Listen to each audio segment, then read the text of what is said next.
Hi, I'm Shelly Bickett, Vice President, FixAuto. I've been in the industry for 26 years.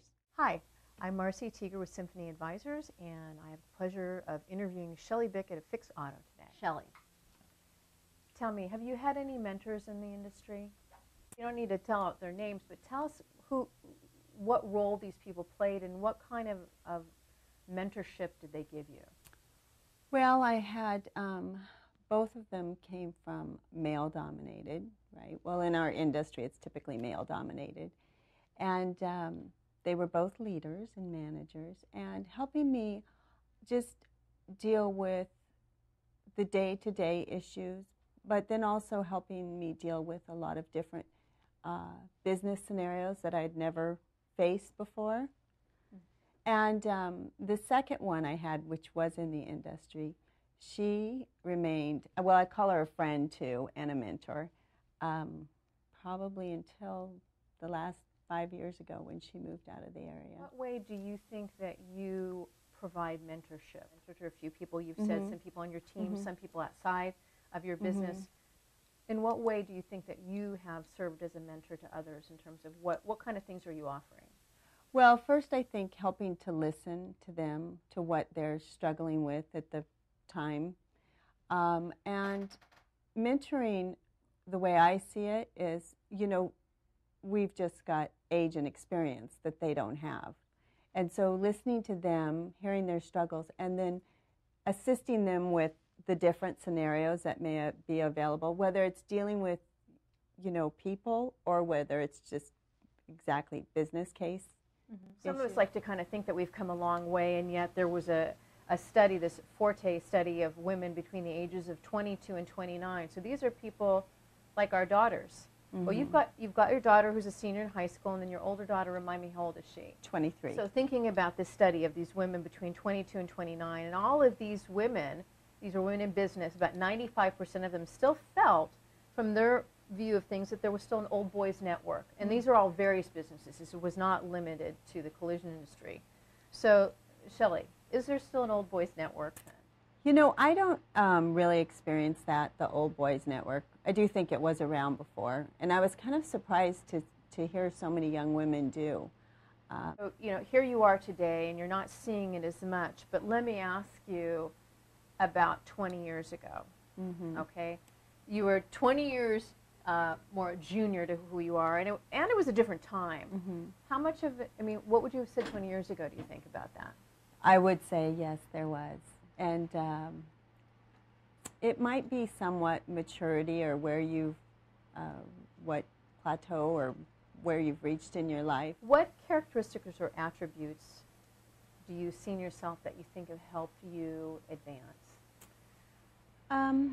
Well, I'm not afraid to do things.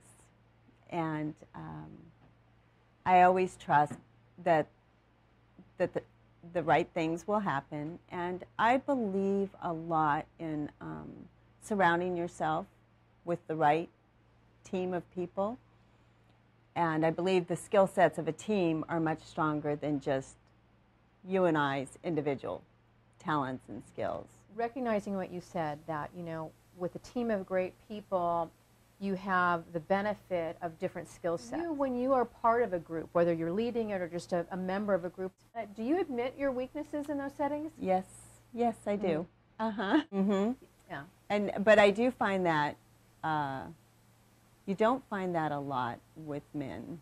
They'll take on a challenge sometimes, unless they're really good at delegating.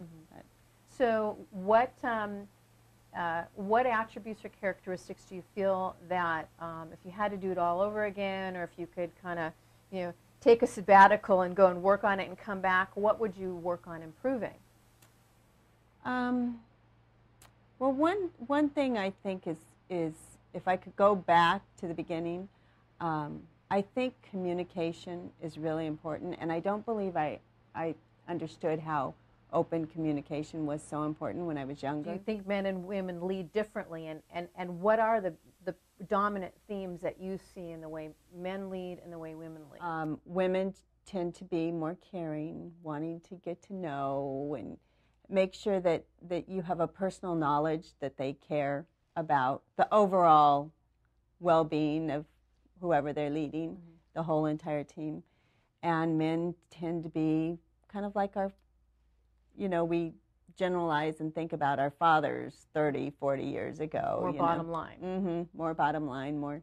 Okay, so what are the advantages and disadvantages? I mean, there's a part, I wonder, is there a reason why both the best parts of both of those attributes are good, or is one better than the other? Well, it would be my opinion, but I believe there's a fine balance. I think people you work with, your employees, your customers,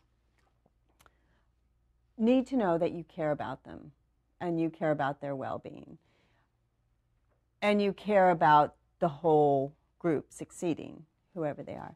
But they also need to know that they're accountable for their actions and accountable for their results. Is diversity important in the workplace in your mind? I think it's very important. Why is that? Well, we live in a very diverse country, and our employees are diverse. Our customers are diverse, right? There's a lot of diversity. So yes. Looking back over your career path, is there anything that you would do differently if you had it to do all over again? No, except for maybe continued education. I did attempt that. I took estimating classes. I wrote estimates, but to continue. But you can't. It's hard to have knowledge of everything, right? So you kind of have to pick your battles sometimes. I can't paint a car. I can't fix a car. Gosh, the technicians have to have so much knowledge, and it's changing so quickly. And it is hard for me. I can empathize with them, but I think if I was actually in their shoes and had worked that job for a day, I could understand even more. Now, would that make me a different leader? Probably not at this point. But. So, do you have any advice for women entering the industry? I think it's a great industry. I think because there aren't as many women in the industry at this point, there's a ton of opportunity. And I think they can bring quite a bit to the table in the whole, whether you take it in the collision repair or the insurance companies or part of the IT department for it. And so if we can educate them and let them know, and there's a sky's the limit. Excellent. Okay, well, thank you, Shelly. Oh, thank you, Marcy.